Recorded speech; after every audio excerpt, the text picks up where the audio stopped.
A Brazilian Supreme Court judge has ordered the immediate suspension of the social media platform X in Brazil, meaning people there can no longer access or use it.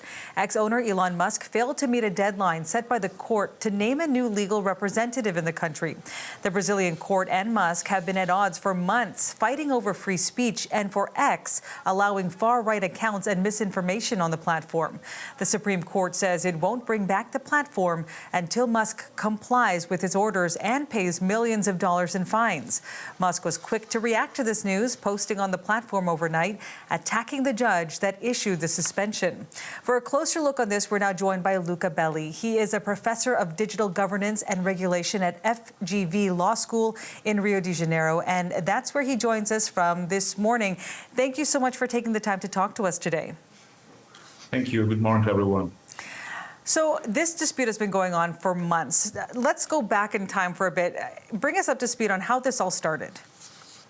Yeah, first of all, I think one has to understand that it's a rather complicated issue because there are several cases on the same plate of Justice Moraes. So Justice Moraes is Supreme Court Justice, and he's dealing with multiple cases, including some inquiry on the spread of fake news and hate speech online, and some others that are connected to the so-called digital militias, so a network of people that is supposed to have orchestrated and supported the attacks to Brasilia that happened last year, to the Supreme Court, the Congress, and the headquarters of the government last year in January.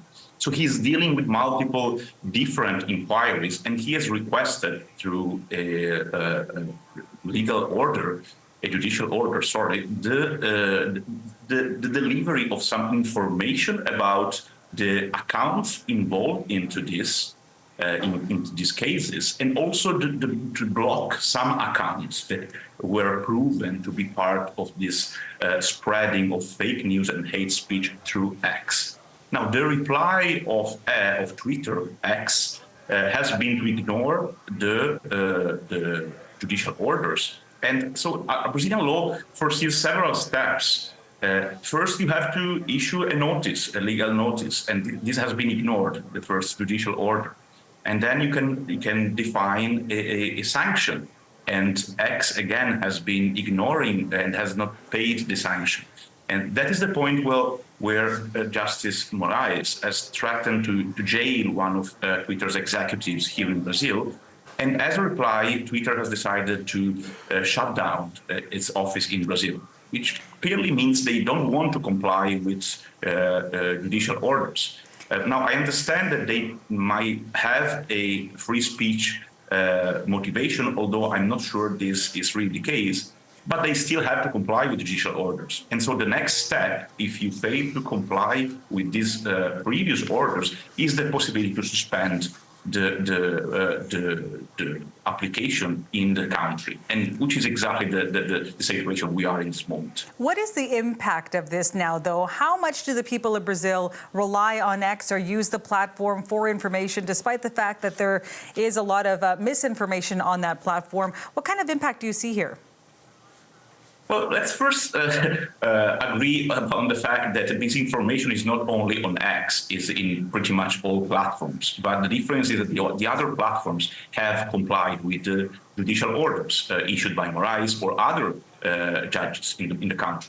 Now, Twitter or X has pretty much 25 million active users in Brazil, which is pretty much 10% of the population that regularly use the platform. Then there might be a little bit more, maybe 40 million that have an account, but about, let's say, 10% of the population uses it regularly. I use it regularly. I cannot use it in this moment because it is blocked.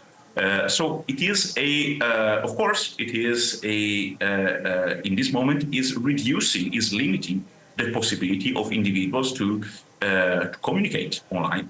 But this is considered proportionate, a proportionate measure, as long as it comes after a long series of other previous proportionate measures, which, as I was mentioning, are first the legal notice, then the fine, And then only after this, the temporary suspension, which is the current case. And after that, if the platform does not comply, Moraes could even ban the platform from the country. This has never happened before, the ban, the total ban, but the suspension already happened in several occasions, for instance, with WhatsApp or Telegram or Twitter itself 2 years ago.